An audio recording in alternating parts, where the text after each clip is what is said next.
என்னை யாரோ தொட்டதால் திடுக்கிட்டு எழுந்திருந்தேன். சரசு நின்று கொண்டு என்னை காப்பாத்துங்க, என்னை காப்பாத்துங்க என்றாள். எனக்கு அந்த காட்சியை அர்த்தம் பள்ளி கொள்ளவே நேரமாயிற்று. சரசு ரவிக்கை இல்லாமல் புடவையால் மார்பை மறைத்து கொண்டிருந்தாள். அவள் உடலில் இரத்தக்கீறல்கள் இருந்தன.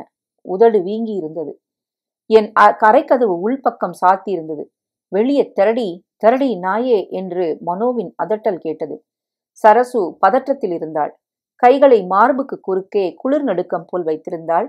என் பொண்டாட்டி அவன் ரூம்ல என்னடி செய்யற? டேய் பொட்ட, கதவை திறடா, திறக்காதீங்க திறக்காதீங்க. 2 பேரும் நல்லா குடிச்சிருக்காங்க, என்ன பலாத்காரம் பண்ணியிருக்காங்க. ஐயோ, தெரியாதனமா அம்மா அப்பாவை விட்டுட்டு இவன் பேச்ச கேட்டு வந்தனே, என்னை காப்பாத்துங்க, என் நகையெல்லாம் எடுத்துக்கிட்டு. ஏய் பொண்டாட்டி, நாளைக்கு கல்யாணம் பண்ணிக்கணும்ல, அதுக்கு கதவை திறந்துதான் ஆகணும். புருஷன் தொட்டா என்னடி சின்னுங்கிற? எப்படியும் முதலறிவு பண்ணணுமா இல்லையா? சும்மாவா கூட்டியாந்திருக்கேன், தெற. டேய் பொங்கி, திறடா. திறக்காதீங்க திறக்காதீங்க, இப்படியே போயிடலாம். இப்படியே எங்கேயும் வழி இல்லையேம்மா. ஐயோ, நீங்க சொன்னீங்களே, பஸ் ஸ்டாண்டுக்கு கூட்டிட்டு போயிருங்க, இல்லை ஏதாவது பப்ளிக்கான இடத்துக்கு. அந்த ஆளை என் காலை வச்சு பரப்புறார். இந்த ஆளு மேலே படுத்துக்கிட்டு மூச்சு முட்டுது. தப்பிச்சதே பெருசு. 2 பேரும் குடி, அதனால தப்பிச்சேன். வேண்டாம்பா ஆண்டவா, நான் போயிடுறேன். அப்பா அம்மா காலில் விழுந்து டேய் டேய் என்று அவன் வெளியே கிடந்து கத்த. சட்டகிட்ட இருந்தா கொடுங்க, புடவைய பூரா கிழிச்சிட்டாங்க. திறக்காதீங்க திறக்காதீங்க கதவை. 2 பேருமே முழிச்சிட்டு இருக்காங்களா? இல்ல, ஒருத்தர் விழுந்தாச்சு. மனோதான் மொட்டுன்னு முழிச்சுக்கிட்டு இருக்கிறாரு. வெயிட். கதவு தட் தட் தட் என்று அவ்வப்போது தட்டப்பட்டு கெட்ட வார்த்தைகள் கேட்டது. நானும் சரசுவும் காத்திருந்தோம். அவள் என் துப்பட்டியை உடம்பில் சுற்றியிருந்தாள். கண்கள் மருண்ட பார்வையில் விசித்து விசித்து மௌன அழுகையில் குலுங்கிக் கொண்டிருந்தாள். 10, 10:30 மணி போனதும் அறைக்கு வெளியே சத்தமே இல்லை. நான் மெல்ல விளிம்பாக கதவை திறந்து பார்த்தேன். மனோவும் கதவருகிலேயே கிடந்தான். நன்றாக குரட்டை விட்டு தூங்கிக் கொண்டிருக்க, ராஜ் சோஃபாவின் அருகில் உட்கார்ந்து கொண்டு அதன் மேல் தலை சாய்த்து அலங்கோலமாக தூங்கிக் கொண்டிருந்தான். அறை எங்கும் அலங்கோலமாக கிளாஸ்களும் இறைச்சி துண்டுகளும் எரிந்திருக்க, ஆஷ்ட்ரேயில் புழு புழுவாக சிகரெட் திணித்திருக்க, வா சரசு என்று அழைத்தேன். உன் ரூம்ல கதவை உள்பக்கம் சாத்திக்கிட்டு படுத்துக்கோ. எனக்கு என்ன அங்கே இனிமே படுக்க? இனிமே இங்க காலையில எழுந்து என் கூட வந்துரு, பஸ் ஸ்டாண்ட் போயிடலாம். அவள் வினோதமாக எங்கோ வெற்றுப்பார்வை பார்த்து கொண்டு தலையாட்டினாள். கதவை தாப்பா போட்டுக்க, இனிமே அவங்க எழுந்து வரமாட்டாங்க. நான் கீழே கிடந்த இருவரையும் வெறுப்புடன் பார்த்தேன். காலால் எட்டி உதைக்க வேண்டும் போல் இருந்தது. என் அறைக்கு வந்து படுத்துக்கொண்டேன். அவள் என் அறையிலும் படுத்திருக்க பயப்பட்டாள். சற்று நேரம் கழித்து விழித்து எழுந்தவுடன் பார்த்த அவள் தோற்றம் என் மனதுக்குள் பளிச்சிட்டது. மார்பும் இடுப்பும் சீலையின் சன்னத்தின் ஊடே தெளிவாக, அவளுடைய அங்கங்கள் சராசரிக்கு அதிக அகலம் என்று தெரிந்தது. பாவம், அவளை சுலபமா அவ நிலைமைக்கு சாதகமாகிட்டு இருக்கலாம். அதுலதான் மேன்மை பெருந்தன்மை நேர்மை. மேன்மையாவது பெருந்தன்மையாவது பயம். குதிரை இல்லாத தேர்ல ஒரே இடத்துல கனவேகமா போனேன். சரஸ்வதி மெல்லிய உடல்ல காற்றுல பறக்கிற உள்ளுக்குள்ள முழு நிர்வாணமா என் அருகில் இருந்தா. திரும்பி பார்க்க அவங்க 2 பேரும் நடைவண்டியில எங்களை துரத்துனாங்க. முகத்தில் சூரியன் சுட எழுந்தேன். அறைக்கு வெளியே வந்தேன். போட்டது போட்டபடி இருக்க ராஜ், மனோ 2 பேரையும் காணும். கை கடிகாரத்தை பார்த்தால் மணி 9:40. சமையலறைக்கு போனால் சரசு இல்லை. அவள் அறைக்கு போனால் நேற்று சுற்றியிருந்த துப்பட்டி கீழே கிடக்க அவள் பெட்டி திறந்திருந்தது. அவள் அலங்கார சாமான்கள் எல்லாம் அப்படியே அலங்கோலமாக கிடக்க 1-2 ரூபாய் சில்லறை கீழே கிடந்தது. சரசுதான் இல்லை. சரசு சரசு என்று கூப்பிட்டு பார்த்தேன். இவர்கள் எங்கே? அவள் எங்கே? வீடு ராப்பூரா திறந்திருக்க என்னவோ ஆகிவிட்டது. ஏதோ படையெடுப்பு போல, ரெய்டு போல. நான் தூங்கி இருக்கும்போது எல்லோரும் என்னை விட்டு ஓடிவிட்டார்களா? ஒரு இழவும் புரியவில்லை. என்ன செய்வது? பசி பிடுங்கியது. பூட்டி கொண்டு போகலாம் என்று பூட்டை தேடும்போது அந்த மூட்டை தெரிந்தது. கிட்டே போய் தொட்டு பார்த்தேன். என்னடா என்று குரல் கேட்டு திடுக்கிட்டேன். ராஜ், மனோ 2 பேரும் நின்று கொண்டிருக்க, பக்கத்தில் ஒரு ஆஜானுபாகுவும் சலனமில்லாமல் நின்று கொண்டிருந்தான். எங்க எல்லாரும் போயிட்டீங்க? சரசு எங்க? சரசு காலையில ஊருக்கு போயிட்டா, நான் அனுப்பிச்சிட்டேன் என்றான். என்னெல்லாம் கூட்டு போறதா கேட்டிருந்தா? இல்ல, தனியா போயிட்டா, உன்கிட்ட சொல்லிட சொன்னான். அந்த பொண்ணு நமக்கு சரிப்பட்டு வரல. தொட்டா சினிங்கி. கல்யாணம் பண்ணாதான் விரலையே தொடலான்னா எப்படி? இருக்கிறவன்லாம் முட்டாளா? வேஜாருப்பா. இதை வேற கூட்டு வந்து அதை கவனிக்கவே நேரம் இல்லை. நமக்கா தலைக்கு மேல சொல்லி இருக்கு என்று என்னென்னவோ அங்கலாய்த்தான். என் கண்களை சந்திக்க தயங்கினான். சரசு நகையெல்லாம் அதெல்லாம் கொடுத்தாச்சு, வாபஸ் கொடுத்தாச்சு. என்ன விளையாடுறியா? தனியாவா போயிருக்காங்கிற? ஆமா. எங்க? எங்க போச்சோ யாருக்கு தெரியும்? பெங்களூருக்கு தான். அப்பா அம்மா வீட்டுக்கு தான் போயிருக்கணும். எனக்கு வேலை தலைக்கு மேல இருக்கு. உங்ககிட்ட ஏதாவது சொல்லுச்சா? அந்த மூட்டையில என்ன என்று கீழே கிடந்ததை காட்டினேன். அவன் திடுக்கிட்டு சமாளித்து, இந்த ஆளு பிரபு கொண்டு வந்து வச்சிருக்காரு. ஏன் பிரபு? பிரபு என்கிறவன் புத்தர் போல அசையாதிருந்தான். அவன் கையில் புஜங்கள் பீரிட்ட இடத்தில் நங்கூரம் பச்சை குத்தியிருந்தது. தாடியை செப்பனிட்டிருந்தான். என்னை முறைத்து பார்த்தான். ராஜ், இவனை அழைச்சிட்டு போய் நாஸ்டா பண்ணி கொடுறா என்றான். இல்ல, எனக்கு பசி இல்ல. உனக்கு? இந்தா உன் பணம் பாக்கி. செலவானது போக 700 ரூபா என்று என் முன் 100 ரூபாய்களை நீட்டினான். நீ என்ன பண்ற? பேசாம ஊரை பக்கம் போயிடு. நாங்க முக்கியமான வேலையை கவனிச்சுட்டு வரோம்.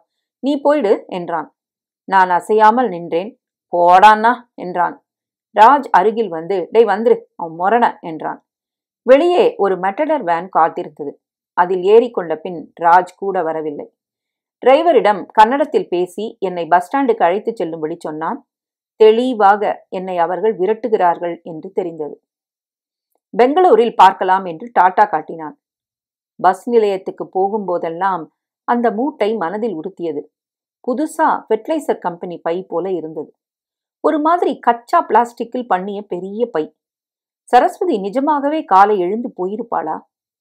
தனியாகவா? நகைகளை மனோ கொடுத்திருப்பானோ? என்ன ஒரு கட்டுக்கதை! சரஸ்வதியை நினைக்கையில் குபீர் என்றது. ஒரு போலீஸ் ஸ்டேஷனை கடக்கும்போது வண்டியை நிறுத்தச் சொல்லலாம் என்று தோன்றியது. டிரைவரை பார்த்தால் நம்பகமாக இல்லை. ஆபத்து. பொறு. நிதானமாக யோசித்து செய்ய வேண்டிய காரியம் இது. உட்லண்ட்ஸில் என்னை விட்டுவிட்டு வண்டி சென்று விட்டது.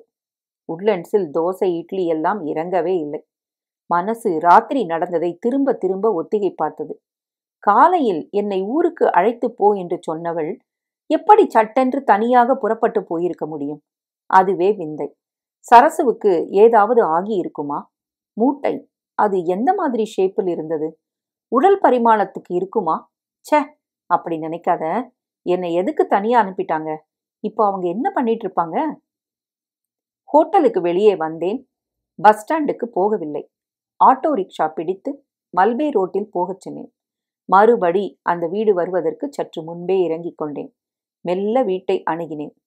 வாசற்கதவு இப்போது தாளிட்டிருந்தது. ஜன்னல் வழியாக பார்த்தால் ஹாலில் யாரும் இல்லை. கிச்சனிலோ மாடியிலோ சப்தம் இல்லை. மூவரையும் காணும். மூட்டை வைத்திருந்த இடம் காலியாக இருந்தது. மெல்ல வீட்டை சுற்றி வந்தேன். பின்பக்கத்தில் அவர்கள் தெரிந்தார்கள். மணலை தோண்டிக் கொண்டிருந்தார்கள். அருகே ஈரமணல் கிடக்க தோண்டியதை நிரப்பிக் கொண்டிருந்தார்கள். எனக்கு திடீர் என்றது. ஐயோ, நான் சந்தேகத்தபடி இந்த சமயம் ராஜும் அந்த பிரபுவும் தான் தெரிந்தார்கள். பிரபு மண்ணை தள்ளி கொண்டிருந்தான். அவன் புஜங்கள் வியர்வையில் பளபளத்தன. நிறைய மண் இருந்தது. அதன் மேலே இலைத்தழை போட்டு மூடிக்கொண்டிருந்தான். என் கழுத்தில் ஒரு பிடி. ஜிலீர் என்றது. திடுக்கிட்டு திரும்பி பார்த்ததில் மனோ. என்னம்மா, என்ன பாக்குற? ஒண்ணுமில்ல, இப்பதான் வந்தேன். இப்பதான் வந்தேன்னு சொல்ற, அப்பவே வந்துட்டேன்னு அர்த்தமாவுதே. என்னம்மா வேவு பாக்குறியாங்கள? என்ன பார்த்த சொல்லு. மனோ, ஒன்னும் பார்க்கல மனோ. இல்ல, நீ பார்த்துட்ட, ரொம்ப பார்த்துட்ட, ரொம்ப தெரிஞ்சிருச்சு உனக்கு. பிரபு பிரபு. பிரபு நிமிர்ந்து எங்களை பார்க்க அவன் சைகையால் அழைக்கப்பட்டான். நனைந்த பனியனும் மார்பு தசைகளும் எனக்கு கதி கலங்கியது. பிரபு, ராஜ், நம்ம துப்பறியும் சிங்கம் திரும்ப வந்துட்டாரியா? இவனை என்னடா செய்யலாம்? பிரபு கழுத்தை சீவுவது போல் காட்டினான். வேண்டாம் வேண்டாம் மனோ, நான் எதுவும் பார்க்கல, இப்பதான் வரேன். மனோ, எதுவுமே எனக்கு தெரியாது, தெரியவே தெரியாது மனோ. ராத்திரிக்குள்ள ஏதாவது தீர்மானிக்கணும் இவனை பத்தி. நான் சொல்றேன், பாக்கி பணத்தை கொடுத்து அனுப்பிச்சிடலாம் என்றான் ராஜ். எப்படி? எங்கேயாவது போய் போலீஸ்ல சொல்லிட்டான்னா? சொல்ல மாட்டான், சாது. ரொம்ப பார்த்துட்டப்பா நீ, உடம்புக்கு ஆகாதுல்ல. கியூரியாசிட்டி, ஆர்வம், பாத்ரூம்ல எட்டி பார்க்குற ஆர்வம். கியூரியாசிட்டி கில்ஸ் த கேட்னு சொல்லுவாங்க இல்ல. பார்க்கலாம், ராத்திரி என்ன ஆகுதுன்னு பார்க்கலாம். அது வரைக்கும் நீ விருந்தாளியா இருந்தாகணும். பிரபு என்றான். அவன் என்னை இழுத்தான். ஒரு தள்ளு தள்ளினால் 6 அடி அண்டையில் போகுமாறு உந்தல்கள். அவர்கள் என்னை லம்பர் ரூம் போலிருந்த இருட்டான இடத்தில் அடைத்தார்கள். சத்தம் வந்தா அடி பின்னிடுவோம். மயக்கம் வர வரைக்கும் அடிச்சிடுவோம். தயங்க மாட்டோம். சத்தம் போடாம இரு, ராத்திரி பார்த்துக்கிறோம். மனோ, என்னை விட்டுரு மனோ, எல்லாத்தையும் மறந்துட்டேன் மனோ, எனக்கு ஒண்ணுமே தெரியாது, என்னை விட்டுரு மனோ, விட்டுரு மனோ, நான் எதுவும் சொல்ல மாட்டேன் மனோ. சொல்லக்கூடாது என்று சொல்லிவிட்டு ராத்திரி வரைக்கும் கம்முன்னு இரு, அப்புறம் யோசிக்கலாம். வேற ஏதாவது இறைச்சல் வந்தா தாயங்கவே மாட்டோம், தீர்த்து கட்டிடுவோம். இருக்கிற சிக்கல்ல உன் சிக்கல் பெருசு இல்ல, மூச்சு. நான் அப்படியே குன்றி போய் உட்கார்ந்தேன். என்ன ஒரு வம்பு, எதற்காக ஆர்வம், எதற்காக திரும்பி வர வேண்டும்? நான் என் பாட்டுக்கு பெங்களூர்ல மசால் தோசை சாப்பிட்டுட்டு ஊரை பார்க்க போக வேண்டியவன் தானே, எனக்கு எதுக்கு வம்பு? சரஸ்வதி அவளை நினைத்து பாவமாக இருந்தது. நான் சொல்வதை கேட்டிருக்கலாம். அவ என்ன நடந்திருக்கும்? சே, ராத்திரி முழிச்சிருந்திருக்கணும். தூங்கி போனது தப்பு. ராத்திரி மனோ போதையிலிருந்து எழுந்து மறுபடி சரஸ்வதியோட அறைக்குள்ள போய் கதவை உடைச்சிருப்பான். அவளை பலாத்காரம் பண்ண முயன்று ஏதாவது எக்கச்சக்கமா நெகிழ்ந்து போய் மண்டையில ஒரே போடு. ஐயோ சரஸ்வதி! முகத்தை கையில புதைச்சிக்கிட்டு கொஞ்ச நேரம் உட்கார்ந்துருந்தேன். அறையின் இருட்டு எனக்கு பழக்கமாகனதும் உள்ள டென்னிஸ் ராக்கெட், வலை, உடைந்த ஸ்டூல்னு கண்டாமுண்டா சாமான்கள்லாம் இருக்கிறத உணர்ந்தேன். ஒரு மாதிரி ஷெட் போலதான் இருந்தது. கொஞ்ச நேரம் மௌனமா ஆளரவம் ஏதாவது இருக்கான்னு கேட்டேன். மெயின் ரோட்ல லாரி போற சத்தம் கேட்டது. இடை மௌனத்தில் கடல் அலைகள் கூட கேட்டது. அவங்க எல்லாரும் என்ன செய்யறாங்க? போயிட்டாங்களா? விளிம்பில் பார்த்தபோது மனோ, பிரபு, ராஜ் மூவரும் மெட்டடரில் ஏறி போவது தெரிந்தது. போகும்போது ஒரு கயிற்றை கையில் சுற்றி கொண்டே சென்றான். எதற்கும் அஞ்ச மாட்டான் போல இருந்தும் நான் கடப்பாறை ஏதாவது அகப்படுமோ என்று பார்த்தேன். டென்னிஸ் மட்டையை இடைவெளியில் கொடுத்து நம்ப முடியாமல் ரொம்ப தடியாக இருந்தது. முக்காலியால் இடித்து பார்த்தேன். ரோடில் போகிறவர்களை கூப்பிட்டு பார்த்தேன். என்னதான் கத்தினாலும் கேட்காது போலிருந்தது. மேலும் கால்நடையாக யாருமே போகவில்லை. லாரி, கார்கள் தான். காலாவதியான பால் பாயிண்ட், கிழிந்த ஸ்வெட்டர் என்று சம்பந்தமில்லாத குப்பைகள் இருந்தன. ஒவ்வொன்றாக புரட்டி பார்த்ததில் பூவாளி அருகில் ஒரு கடப்பாறை கிடைத்தது. அதன் முனை மொன்னையாக இருந்தாலும் கனமாக இருந்தது. 10 நிமிஷம் நம்பினதில் தாழ்பாள் வாயை பிளந்து கொண்டு விட்டது. வெளியே வந்தவுடன் யோசித்தேன். கையில் பைசா இருந்தது. என் பணம், மனோ கொடுத்த பைசா. நல்ல வேளை, மனோ அவசரத்தில் உருவிக்கொள்ள மறந்திருக்கிறான். 600 சொச்சம் இருந்தது. மெயின் ரோடுக்கு வந்து பஸ்ஸை நிறுத்தி பார்த்தால் யாரும் நிறுத்தவில்லை. மட்டடரை பார்க்கும் போதெல்லாம் பதுங்கிக் கொண்டேன். அவர்கள் இன்னும் திரும்பி வரவில்லை. அந்த பச்சை மட்டடர் ஞாபகம் இருந்தது. கடைசியில் அவர்கள் திரும்பி வருவது தெரிந்தது. அருகில் மனோவும் ராஜுவும் பிரபுவும் வருவது போல தெரிந்தது. நான் திகைத்து போய் ஓடலாமா என்று யோசித்துக் கொண்டிருக்கையில் ஒரு மங்களூர் அரத்தல் டாக்ஸி நின்றது. நன்றியுடன் ஏறிக்கொண்டேன். எதிரே செல்லும் போது அந்த வண்டி கடப்பதை பார்த்தேன். அதில் மனோவும் பிரபுவும் தெரிந்தார்கள். திரும்பி பார்த்தேன். வீட்டு வாசலில் நிற்பதும் அவர்கள் ஷெட் பக்கம் நடப்பதும் தெரிந்தது. அதற்கு அப்புறம் காட்சி மறைந்து விட்டது. பெங்களூரில் நடு சென்டரில் எங்கோ இறக்கி விட்டார்கள். 15 ரூபாய் தான் வாங்கி கொண்டான். நான் ஸ்டாண்டு விசாரித்தேன். பெங்களூருக்கு டிக்கெட் கவுண்டரின் அருகில் செல்லும்போது திடுக்கிட்டேன். பஸ் நிலையத்தின் நுழைவாசலில் பிரபுவும் மனவும் அவசரமாக வந்து கொண்டிருந்தார்கள். நான் சடக்கென்று ஒரு வாழை மண்டியின் பின்னால் போனேன். லேசாக எட்டி பார்த்தேன். இருவரும் ஆளுக்கு ஒரு பக்கம் பிரிந்து பஸ் ஸ்டாண்டை துப்புரவாக பார்த்தார்கள். பெங்களூர் செல்லும் பஸ்ஸின் வாயிற்படியில் போய் பிரபு நின்று கொண்டான். நான் வாழைக்காய் மலைகளுக்கு இடையில் வினோதமாக நின்று கொண்டிருக்க ஏனு என்று சப்தம் கேட்டு ஏன் இல்ல என்று நடந்தேன். முன்பு போன அந்த பாடாவதி ஹோட்டலில் போய் காஃபி ஆர்டர் செய்துவிட்டு ஜன்னல் அருகில் பார்த்தேன். அவர்கள் அங்கேயே ரோந்து சுற்றி கொண்டிருந்தார்கள். பெங்களூர் பஸ் போகும் வரை காத்திருந்து விட்டு அதன் பின் தான் கிளம்பினார்கள். அவர்கள் அடுத்த பஸ்ஸுக்கு நிச்சயம் வருவார்கள். இல்லை, இங்கிருந்து ஸ்டேஷனில் போய் விசாரிப்பார்களோ? என்ன செய்வது? எனக்கு முதலில் இந்த ஊரை விட்டு விலக வேண்டும். அது முக்கியம். மூகாம்பிகைக்கு டாக்ஸி விசாரித்து ஆள் சேர்த்து கொண்டிருந்தார்கள். சட்டென்று தீர்மானித்து அதில் ஏறிக்கொண்டு விட்டேன். டாக்ஸியால் இன்னும் 2-3 பேர் வர காத்திருந்தான். வெளியே கூவி கூவி அழைத்து கொண்டிருந்தான். பஸ் ஸ்டாண்டிலிருந்து வரும் புதிய பிரயாணிகளை எல்லாம் மூகாம்பிகே மூகாம்பிகே என்று விழித்துக் கொண்டிருந்தான். எனக்கு மிகவும் கலவரமாக இருந்தது. மறுபடி அவர்கள் இருவரும் வரப்போகிறார்கள் என்று தோன்றியது. 20 நிமிடம் டாக்ஸிக்காரருக்கு சவாரி சேர்கிற வரைக்கும் முன் இருக்கையில் உட்கார்ந்திருப்பது போலத்தான் இருந்தது. அவர்கள் திரும்பவில்லை. மூகாம்பிகைக்கு டாக்ஸி புறப்பட்ட போதுதான் சரியாக சீராக மூச்சு விட முடிந்தது. அருகே மலையாளத்துக்காரர் இருந்தார். அவருடைய மனைவி என்னை விரோதமாக பார்த்தாள். முன் சீட்டில் 10-12 வயது பெண் ஒன்றும் இருந்தது. நாங்கள் மூகாம்பிகைக்கு போகும்போது சாயங்காலம் ஆகிவிட்டது.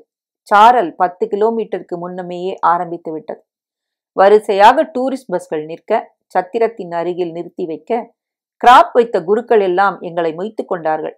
நான் சுற்றும் முற்றும் பார்த்து கொண்டே நடந்தேன். ஆற்றில் குளிக்க வேண்டும் என்று சொன்னார்கள். பந்தி பந்தியாக சத்திரத்தில் சாப்பிட்டுக் கொண்டிருந்தார்கள். மழையில் நனைந்து நடந்து கல்ரோடு போட்டு கொண்டிருந்ததெல்லாம் கடந்து ஆற்றில் குளித்த போது நிம்மதியாக இருந்தது. புதுசாக தைரியம் பிறந்து பயம் விலகி போய்விட்டது. நேராக கோயிலுக்கு சென்று மக்களோடு தரிசனம் செய்தேன். எம்ஜிஆர் வாழ், குண்டுராவ் வாழ் என்று கன்னடத்தில் சொல்லிக் கொண்டிருந்தார்கள். சினிமாக்காரர்களும் தங்கத்தோடா போட்ட அரசியல்வாதிகளும் காராக வந்து இறங்கினார்கள். என்னை அழைத்து சென்ற குருக்கள் பையன் சத்திரத்துக்கு கூட்டிச் சென்று சாப்பாடு போட்டான். பாவாடை தாவணி போட்ட பிராமண பொண்கள் சரித்து சரித்து பரிமாறினார்கள். எளிய சாப்பாடு, ஒரு கூட்டு, ரசம், மோர், அவ்வளவுதான். எனக்கு தேவாமிர்தமாக இருந்தது. அம்பிகையின் அலங்காரம் மனசில் நிலைத்திருந்தது. சட்டென்று தெளிவாக தீர்ந்து விட்டது போல மழையும் விலகி வானத்தின் நீளம் காட்டியது. சூரியன் எட்டி பார்த்தான்.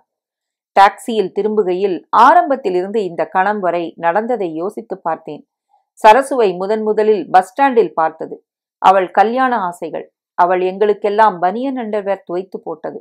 சுவையாக சமைத்து போட்டது. அவள் ஆசைகளை சொன்னது. தன்னை பாதுகாத்துக் கொள்வதில் ஆர்வமாக இருந்தது. தன்னை களங்கப்படாமல் வைத்திருக்க முயற்சித்தது. அந்த ராத்திரியின் கொடுமையான சம்பவங்கள். ச, நான் தூங்கி இருக்க கூடாது, முட்டாள். மூகாம்பிகையை தரிசித்த தைரியமோ அல்லது மனோ என்னை கன்னத்தில் அடிப்பதையும் அவமானப்படுத்தியதையும் திரும்ப திரும்ப ஞாபகப்படுத்தி கொண்டதோ. மங்களூர் திரும்பின கையோடு அந்த போலீஸ் நிலையத்துக்கு சென்று பெஞ்சில் உட்கார்ந்தேன். எனக்கு கன்னடம் சரியாக வராது. அதுவும் மங்களூர் கன்னடம் வேறு மாதிரி. துளு அதிகம் பேசுவார்கள். இங்கிலீஷ் தெரிந்த இன்ஸ்பெக்டர் வரும் வரை அவர்கள் கேட்ட கேள்விகளுக்கு நான் பதில் சொன்ன விதம் அவர்களுக்கே குழப்பமாக இருந்தது. இன்ஸ்பெக்டர் பெயர் ஷெரூரோ என்னவோ சொன்னார்கள். கொஞ்சம் தொப்பையும் தொந்தியுமாக ஜாலியாகவே இருந்தார். சிவப்பாக பான் போட்டுக்கொண்டு 120 ஜர்தா எல்லாம் புதப்பி துப்பிவிட்டு நிதானமாக விசாரித்தார். பேர் குருராஜ். வீட்டை விட்டு வந்து எவ்வளோ நாளாச்சு? 3 நாளாச்சு சார். யார் யார் வந்தீங்க? நான், மனோகரன், அப்புறம் ராஜ். முழு பேர் தெரியாது. சரஸ்வதின்னு ஒரு பொண்ணு. பார்த்தா அடையாளம் கண்டுபிடிக்க முடியுமா? தாராளமா. நாங்க கிளாஸ்மேட்டுங்க பாலிடெக்னிக்ல. மனோதான் இந்த திட்டம் போட்டான்.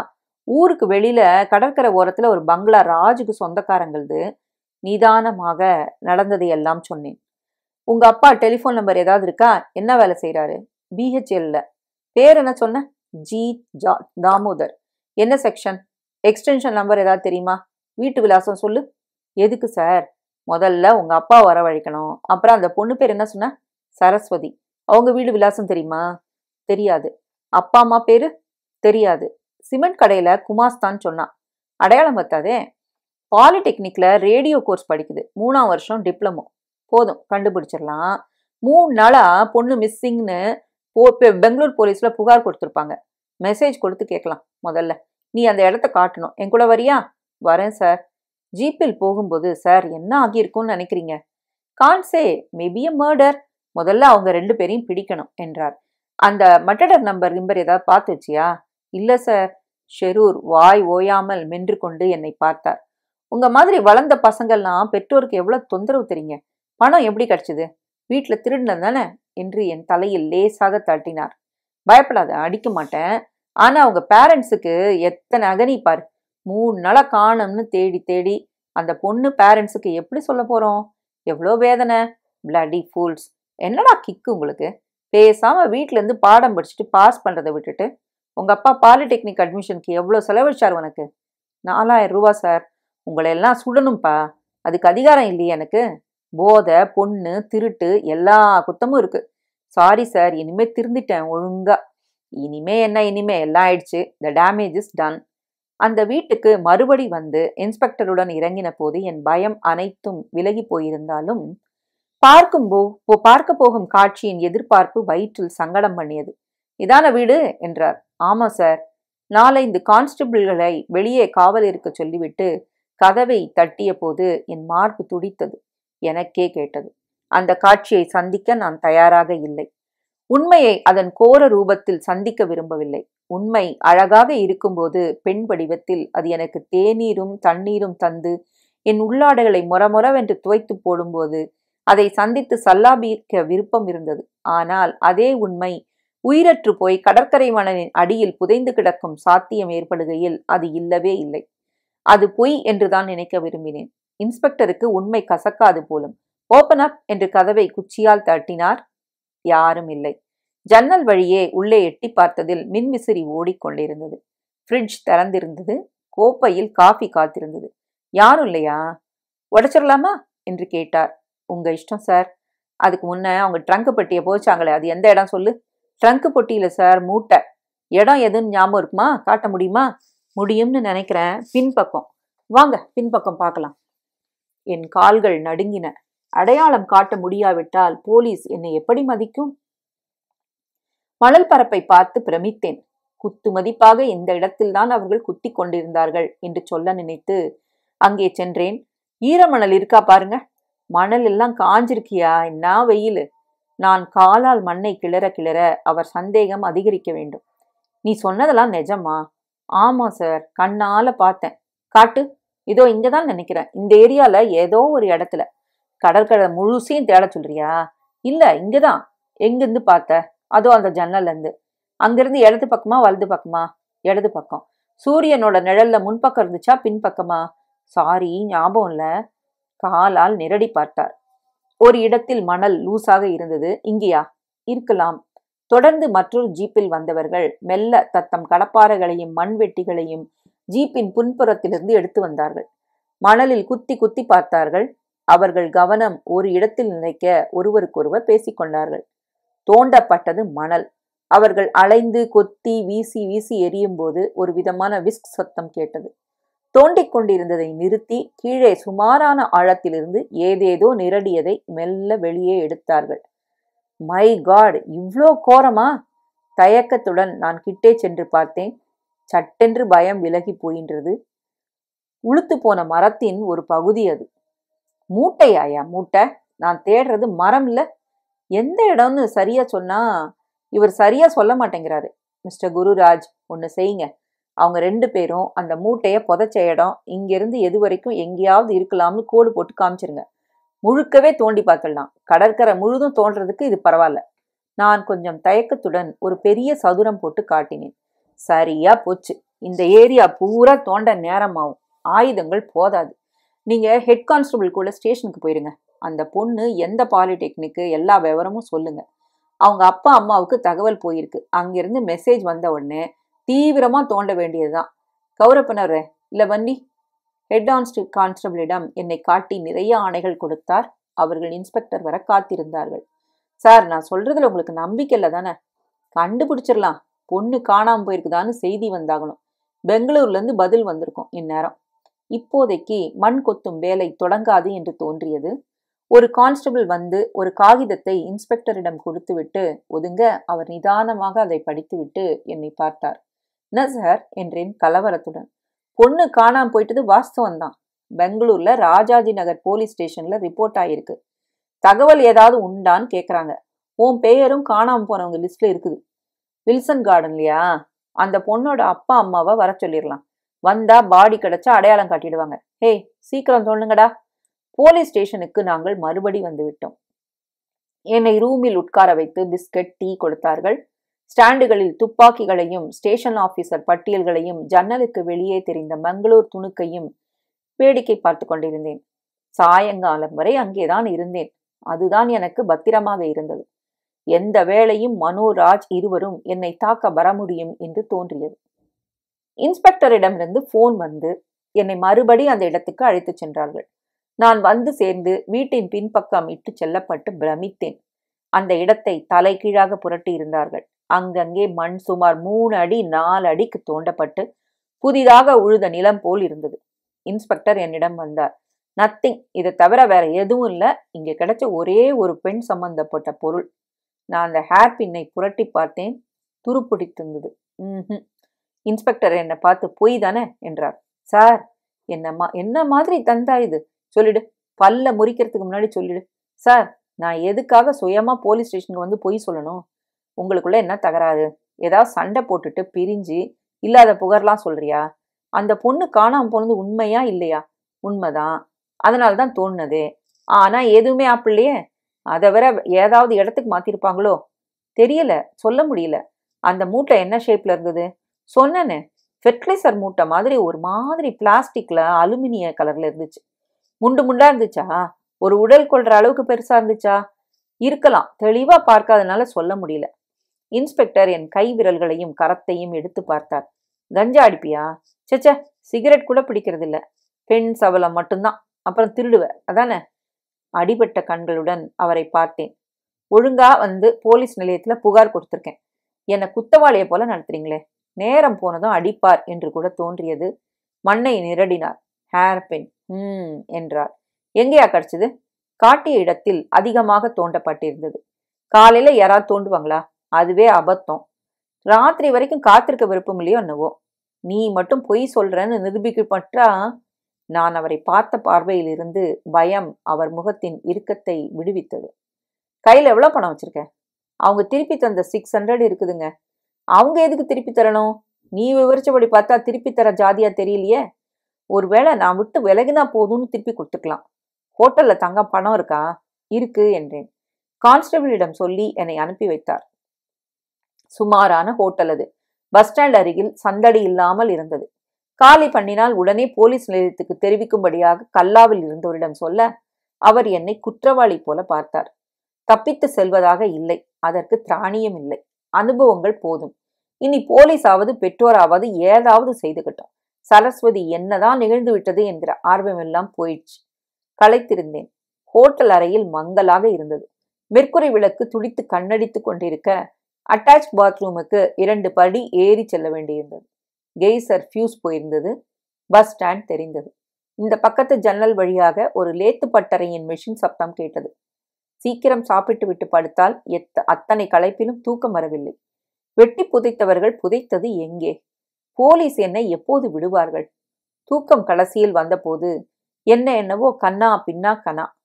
என்னை போட்டு சரஸ்வதி கழுத்து வரை மணலில் புதைப்பதாகவும் நான் கிழக்கு வெளுக்கும் வரை காத்திருக்க வேண்டும் என்ற கட்டாயமும் ராஜுவும் மனுவும் கோடாரி வைத்து அவர்களும் கிழக்கு வெளுக்க காத்திருக்க சூரியன் தோன்றியதும் ஒரே வெட்டு. எழுந்து விட்டேன். பல் தேய்த்து விட்டு காஃபிக்கு சொல்லிவிட்டு பஸ் ஸ்டாண்டை வேடிக்கை பார்த்தேன். கீழே பஸ்களின் கேன்வாஸ் சுருட்டி இருக்கும் மண்டைகள் தெரிந்தன. பெங்களூர் பஸ் வந்து நிற்க அதிலிருந்து அப்பாவும் அம்மாவும் இறங்கினார்கள். என் அப்பா அம்மா. எனக்கு ஜிலீர் என்றது. பால்கனி ஏறி குதித்து விடலாம் என்றுதான் முதலில் தோன்றியது. உயரம் அதிகம். சட்டென்று நழுவி கீழே சென்றபோது ஹோட்டல் வாசலில் அவர்கள் உள்ளே நுழைய கான்ஸ்டபிள் இவர்தானே என்று என்னை காட்ட அப்பா நேராக என் அருகில் வந்து பளார் என்று கன்னத்தில் அறைந்தார். அம்மா அழுதாள். நான் கன்னத்தில் கை வைத்து கொண்டு அவரை வெறுப்புடன் பார்க்க, நன்றி கெட்ட நாயே, உனக்கு பணம் கட்டி ஊரெல்லாம் அலைஞ்சு சீட்டு வாங்கி வாக்கியத்தை முடிக்காமல் மறுபடி அடித்தார். அம்மா அடிக்காதீங்க என்று கையை பிடிக்க ஹோட்டலுக்கு இட்லி புட்டு தின்ன வந்தவர்கள் எல்லோரும் வேடிக்கை பார்த்தார்கள். கான்ஸ்டபிள் ரூம்ல போய் பேசுங்க என்றார். ரூமில் இடம் நெருக்கடியாக இருந்தது. அம்மா அழுவதை நிறுத்தவில்லை. அப்பா பாக்கி கோபத்தில் இன்னும் அடித்தார். நான் அவர் கையை பிடிக்க, பாத்தியா உன் பிள்ளை திருப்பி அடிக்கிறான் பாரு. ஏண்டா டேய், உன்னை வளர்த்த ஆளாக்கி சோறாக்கி போட்டவங்களுக்கு இந்த துரோகமா? இத்தியாதி. ஓடி போறியாம்ல வீட்டை விட்டு, அதுவும் திருடிட்டு, ஒரு பொண்ணை கூட்டிட்டு. அந்த பொண்ணு ஏன் கூட வரல, உன்னை இழுத்துக்கிட்டு அது ஓடி வந்துடுச்சா? ராமுச்சூடும் அந்த ஆளு என்ன பஸ்ல திட்டுறான். அப்பா, நான் சொல்றத ஒழுங்கா கேட்டீங்கன்னா விஷயம் என்னன்னு. விஷயம் என்னடா விஷயம்? பொண்ணை தள்ளிட்டு வந்திருக்க, பணம் திருடிக்கிட்டு, வெக்கம் இல்ல? கை குழந்தை கை காசை பிடுங்கிக்கிட்டு, வீட்லயே திருடி, தங்கையோட நகை. ஏதாவது பேசாதீங்கப்பா, விஷயம் ரொம்ப தீவிரமாயிடுச்சு. எதுனாலும் பேசிடாதீங்க. அந்த பொண்ணு செத்துப்போச்சு. என்ன? சட்டென்று அவர் ஓசை அடங்கி போயிற்று. திட்டுறது அடிக்கிறது எல்லாம் பெங்களூர்ல வச்சுக்கலாம். போலீஸுக்கு ஒழுங்கா சாட்சி கொடுத்தாகணும். அப்பா அம்மா, நான் செய்தது தப்பு தான், மன்னிப்பு கேட்க தான் உத்தேசம். 1000 ரூபா வரைக்கும் பொருள் திருடி வித்துட்டேன். தப்பு தான். அவங்க கூட சேர்ந்திருக்க கூடாது. யாரா அவங்க என்றாள் அம்மா. கிளாஸ்மேட்டுங்கம்மா. மனோன்னு ஒருத்தன், ராஜ்னு ஒருத்தன். படிக்கிறேன்னு சொல்லிட்டு வருவானே வெடன்னு செவப்பா. அவன் யாரா இருந்தா என்னம்மா? என்னை மாட்டி விட்டுட்டு காணாம போயிட்டாங்க. பொண்ணும் ஏதோ ஆயிடுச்சு, விபரீதம். இரு இத பாரு, நீங்க 3 பேரும் பொண்ணு கூட வந்தீங்களா? ஆமாப்பா. பேஷ். ஒரு பொண்ணு 3 பேர் பங்கா? ச்சே, ஏதாவது சொல்லாதீங்கப்பா. விஷயம் வேற மாதிரி திரும்புது என்றார் அம்மாவை பார்த்து. நீ மட்டும் தனியா அந்த பொண்ணை அழைச்சிட்டு வந்ததா நினைச்சுக்கிட்டு இருக்கோம். யார் சொன்னா? பொண்ணுக்கு அப்பந்தான் நம்ம கூட பஸ்ல வந்தாரு. புரியல, அந்த ஆள் எங்கப்போ? யாரு? பொண்ணுக்கு அப்பா. போலீஸ்காரர் கூட போயிருக்காரு. விஷயம் ரொம்ப ஆபாசம்பா. யாரோ பொண்ணா, அத போய் கூட்டு வந்தியே. உனக்கு கல்யாணம் கட்டணும்னு ஆசைன்னா நம்ம ஜாதியில எத்தனையோ பொண்ணு இந்த வயசுல படிப்பாங்களா? பொண்ணாசைப்பட்டு திரிவாங்களா? இந்த வயசுல படிச்சு முதல்ல முடிடா. அப்பா, எனக்கும் அந்த பொண்ணுக்கும் சம்பந்தமே இல்லப்பா. அவங்க தான் கூட்டி வந்தாங்க. எதுக்கு அவங்க கூட இங்க வந்தியா? அது ஒரு பொண்ணை 3 பேரும் சேர்ந்துக்கிட்டு எப்படிரா பண்ணீங்க? கேனத்தனமா பேசாதீங்க. நடந்தது வேற. அதான் நானும் சொல்றேன், நடந்தது வேற. நீ மட்டும் தனியா வந்திருக்க அந்த பொண்ணு கூட.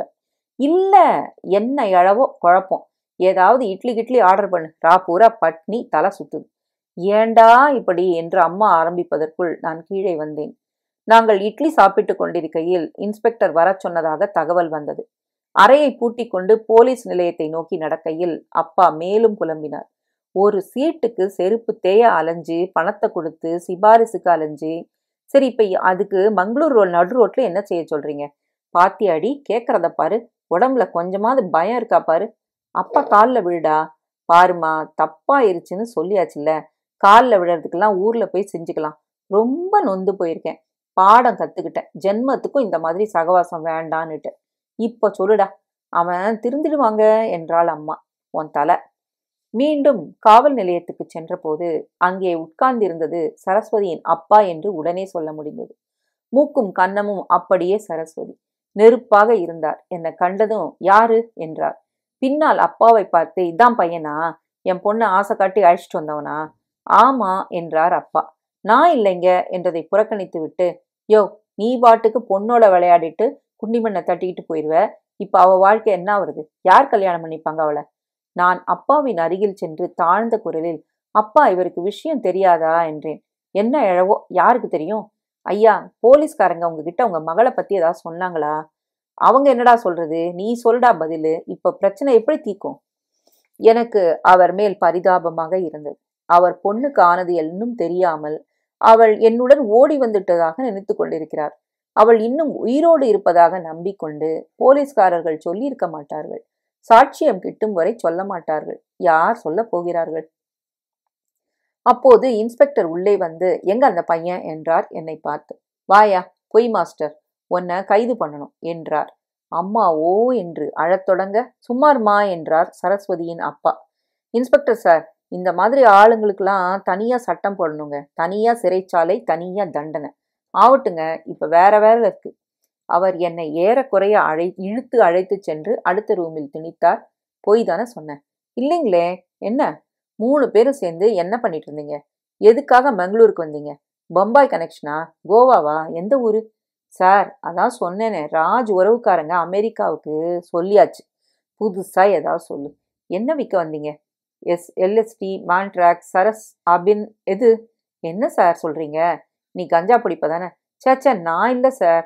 அவங்க அவங்க ஏதோ ராத்திரி ஊதிக்கிட்டு இருந்தாங்க. எனக்கு விவரம் தெரியாது. என்ன விலைக்கு விற்கிறீங்க? ப்ரௌன் சுகரா? இல்லை சுத்த வெள்ளையா, பழுப்பா? என்னங்க நீங்க? ஐயோ, எனக்கு என்னன்னே தெரியாது. அவங்கதான். அவர் திடீரென்று கன்னத்தில் அறைந்தார். ஐயோ என்றேன். சரியான செவிட்டு அறை. திரும்ப திரும்ப பொய் சொல்லிக்கிட்டு இருக்கியா? எங்க உங்க கூட்டாளிங்க எங்க? எந்த ஹோட்டல்ல இருக்காங்க? யார்கிட்ட விற்கிறீங்க? பார்ட்டி யாரு? சௌகலியா? கண்ணாபிரானா? யாரு? சொல்லிரு. எங்க மற்ற ஸ்டாக்லாம்? சார், நீங்க என்ன பேசுறீங்கன்னே தெரியல சார். சத்தியமா எனக்கு எதுவும் தெரியாது சார். 3 நாள் பிக்னிக் மாதிரி தான் வந்தேன் சார். வீட்டில் பணம் எடுத்தேன் சார். அதுக்கு மேல ஒரு குற்றமும் செய்யல. அதே மனோதான் பொண்ணை அழைச்சிட்டு வந்தான். அவங்க தான் எங்கெங்கேயோ போயிட்டு எதையோ வாங்கிட்டு வந்தாங்க. அவங்க இங்க எப்போ எங்கன்னு சொல்லிடு, உன்னை விட்டுருவேன். எப்படி சார் சொல்லுவேன்? 2 பேரும் என்னை ஒரு ஷெட்ல போட்டு அடைச்சிட்டு. அதான் சொன்னியே, சாமர்த்தியமா பொய் சொல்ற நீ. எனக்கு என்னவோ நீ ஒருத்தனே எல்லாம் நினைக்கிறேன். 3 பேர் இல்லை. என்ன சார், நானா போலீஸ் ஸ்டேஷன்லேருந்து வருவேனா நானே? அதான் அசத்திருச்சு என்ன. உட்கார், உனக்கு விடிவே இல்லை. மால் எங்கே வச்சிருக்கேன்னு சொல்கிற வரைக்கும். மால்னா என்ன சார்?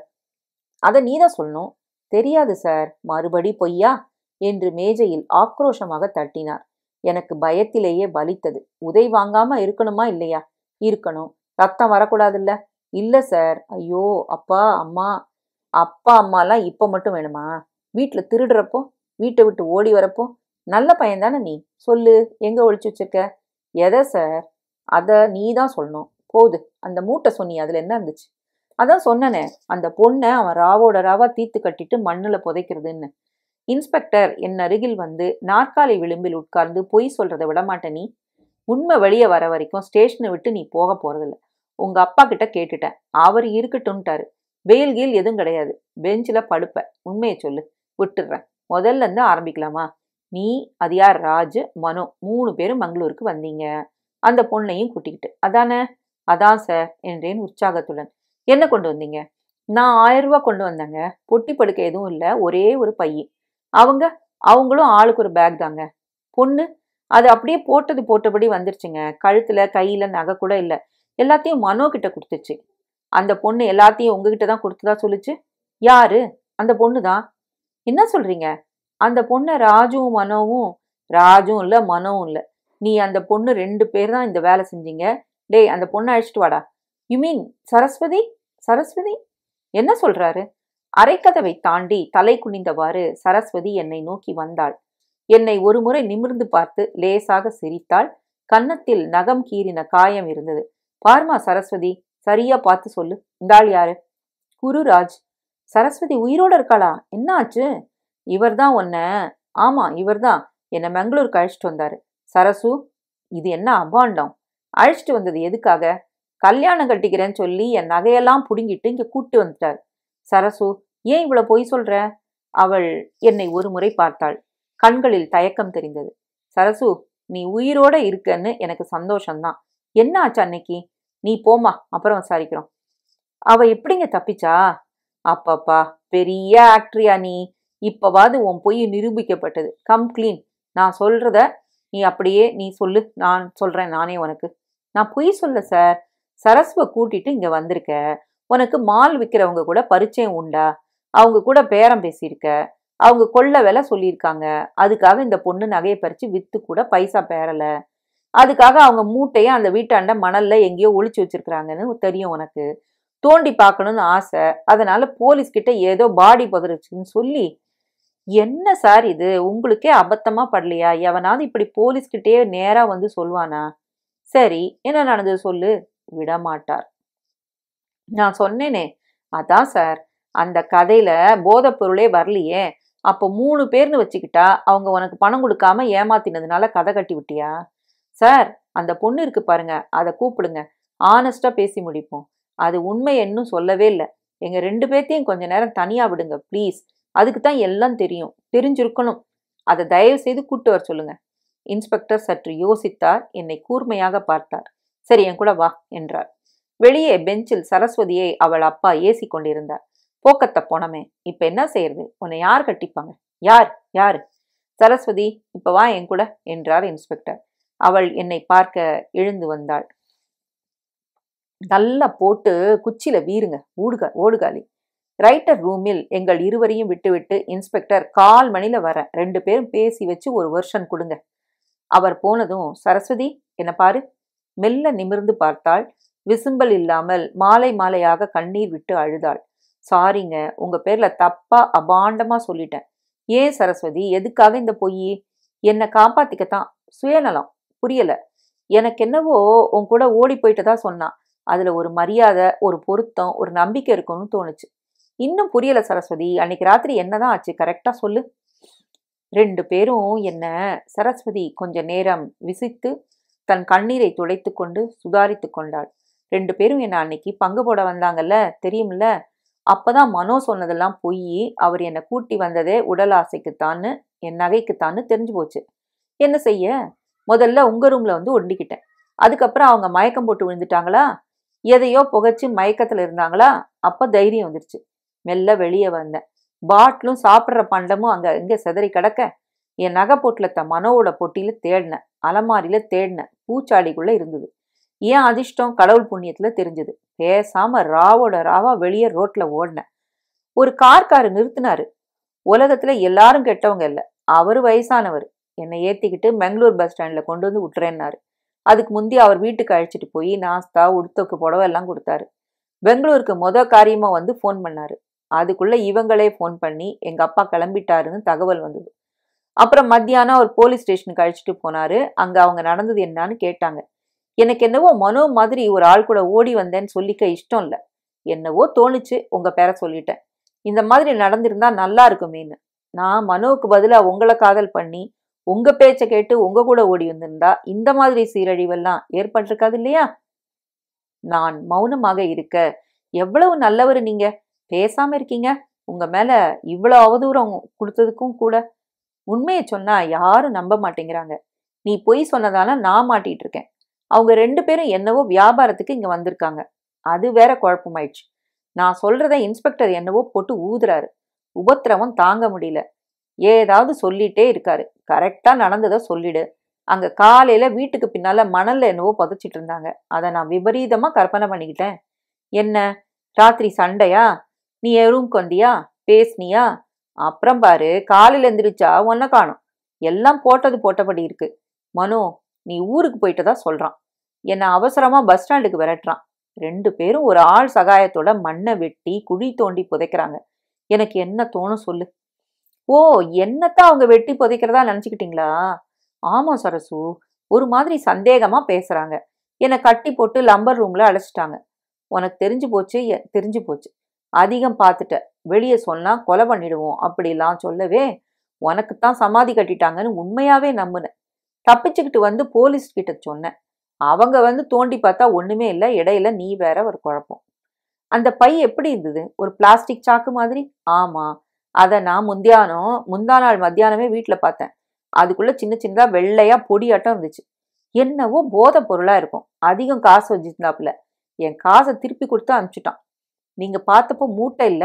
இல்ல, தோண்டி பார்த்துட்டோம். முதல்ல அங்கதான் புதைச்சாங்க. அங்கிருந்து இடம் மாத்திருக்காங்கன்னு அர்த்தம்.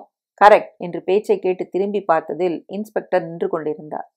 வீட்டுல அவசர அவசரமா படுக்கையில சுத்தி வச்சிருக்காங்க, தலகாணி மாதிரி. புதக்கூண்டுக்குள்ள கொஞ்சம் இருந்துச்சு. ஃப்ரிட்ஜு காலுக்கு கீழே, கார்பெட்டு கீழே கிடைச்சிருச்சு. எல்லாம் கிடைச்சிருச்சு. என்ன சார் அது? அவர் தன் பையிலிருந்து ஒரு பிளாஸ்டிக் பையை எடுத்து அதிலிருந்து வெள்ளை பவுடரை முகர்ந்து பார்த்தார். போதை பொருள். SLDO என்ன எழவோ, லேப்ல கொடுத்தா தெரிஞ்சிடும். மால் கிடைச்சது பெருசு, பெரிய கோஷ்டி. அந்த ஆளுங்க ராஜ், மனு 2 பேரும் எங்க போயிட போறாங்க? ஒளிச்சு வச்சுட்டு திரும்பி வராமையா போவாங்க? புடிச்சிடலாம். இப்பவே பாம்பே, கோவா, பெங்களூர் எல்லா ஊருக்கும் மெசேஜ் போயிருக்கு. இத பாரு, இனிமே நீ உண்மை சொல்லலாம் என்றார் இன்ஸ்பெக்டர். சார், அவர் சொன்னது பூரா உண்மை, நான் சொன்னதுதான் பொய் என்றாள் சரஸ்வதி. அப்ப நீ இந்த ஆளோட ஓடி வரலையா? இவரை பார்த்தா அப்படி தோணுதா? இல்லதான், முதல்ல இருந்தே இவர் முகத்துல உண்மைதான் இருந்துச்சு. கண்ணு நேரா பேசினாரு. மிஸ்டர் குருராஜ், அவங்க 2 பேரும் முதல்ல அந்த மூட்டைய மணல்ல தான் புதைச்சிருக்காங்க. அப்புறம் அந்த வீட்டுக்குள்ள மாத்திருக்காங்க. சாரி, நீங்க சொன்னது உண்மைதான் என்றார். சார், ஒரு வேண்டுகோள் என்றாள் சரஸ்வதி. சொல்லுங்க. எங்க அப்பா கிட்ட இந்த சரியான விவரங்களை நானே சொல்லிக்கிறேன். எங்களை விட்டுருவீங்களா? சரி என்றார் இன்ஸ்பெக்டர். பேர் விலாசம் கொடுத்துட்டு போங்க. அவங்க 2 பேரும் நிச்சயம் மாட்டத்தான் மாட்டுவாங்க. ஜில்லாவா துரத்திடுவோம். அதனால அவங்கள பிடிச்சதும் திரும்ப உங்களை சாட்சி கூப்பிடணும். வரணும் 2 பேரும். நீங்க முக்கியமா வரணும். உண்மை சொல்றதுக்கு பயப்படாதீங்க. நீங்க தான் பயமுறுத்துனீங்க. நாங்க சும்மா சத்தம் போடுவோம். Keep cool. திரும்ப திரும்ப கன்சிஸ்டண்டா சொல்லுங்க, நாங்க நம்பிடுவோம்.